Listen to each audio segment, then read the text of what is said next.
안녕하세요, 빌리온입니다.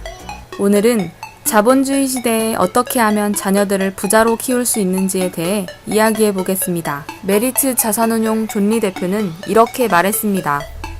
당장 과일을 끊고 그 돈으로 아이들에게 주식을 사주세요. 자녀들을 공부 잘하는 착한 양떼로 키우시겠습니까? 아니면 다른 아이들과 조금 다르지만 돈 많은 부자로 키우시겠습니까? 부자가 되는 것은 기본적으로 다른 사람들과 다른 아이디어를 내고 차별화된 상품을 만들어내는 과정입니다. 소비자가 아니라 생산자로 살아야 부자가 될 수 있다는 말이죠. 하지만 지금처럼 우리 아이들을 다른 아이들과 똑같이 공부라는 하나의 기준만 가지고 키운다면 그 아이들은 절대로 부자가 될 수 없습니다. 존리 대표는 공부 잘하는 것과 부자가 되는 것은 정반대라고 말합니다. 공부를 못해야 부자가 될 확률이 높다는 말이죠. 실제로 존리 대표는 메리츠 자산운용에 면접 온 학생이 학교 성적이 높으면 절대로 뽑지 않는다고 합니다. 얼마나 할 일이 없고 잘하는 게 없으면 공부만 했겠습니까? 라고 이야기했다네요. 그리고 월급쟁이는 절대로 부자가 될 수 없다고 말합니다. 자본 상승의 확장성이 없기 때문이죠.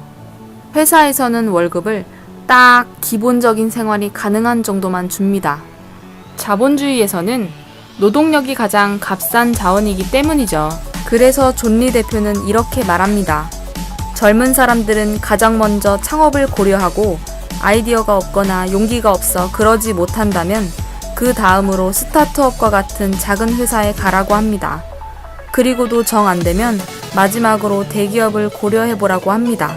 실제로 미국과 중국 등 4차 산업을 선도하고 있는 나라의 젊은 사람들은 이렇게 생각한다고 합니다. 그런데 한국에서는 정반대로 생각하는 것 같죠? 우리나라의 미래가 걱정되는 부분입니다. 다시 말해, 자본주의에서 부자가 되는 방법은 생산수단을 소유하는 것 뿐입니다. 그래서 창업을 가장 먼저 고려해보라고 하는 것입니다. 그런데 창업이 말처럼 쉬운 일이 아니죠. 좋은 아이디어, 능력 있는 사람, 그리고 투자금 등 많은 자원이 필요합니다. 그러면 우리는 어떻게 해야 생산수단을 소유할 수 있을까요?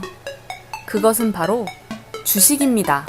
주식은 아주 작은 돈으로, 심지어 커피 한 잔 값으로도 살 수 있습니다. 회사 전체의 시가총액에서 자신이 산 주식의 비율만큼 회사를 소유하게 되는 것이죠. 자본주의가 유지되는 한 경제와 기업은 성장할 수밖에 없습니다. 따라서 생산수단을 소유한 자본가만이 부자가 되는 것이죠. 반대로 현금은 자본이 될 수 없습니다. 스스로 일하지 않기 때문이죠.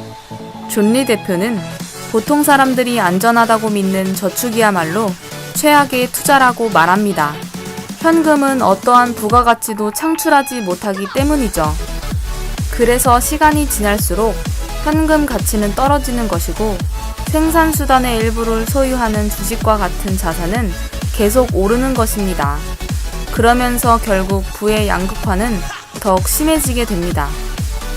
결론적으로 말하면 자녀를 부자로 키우기 위해서는 어렸을 때부터 학교 공부보다는 자본과 투자를 가르쳐야 합니다.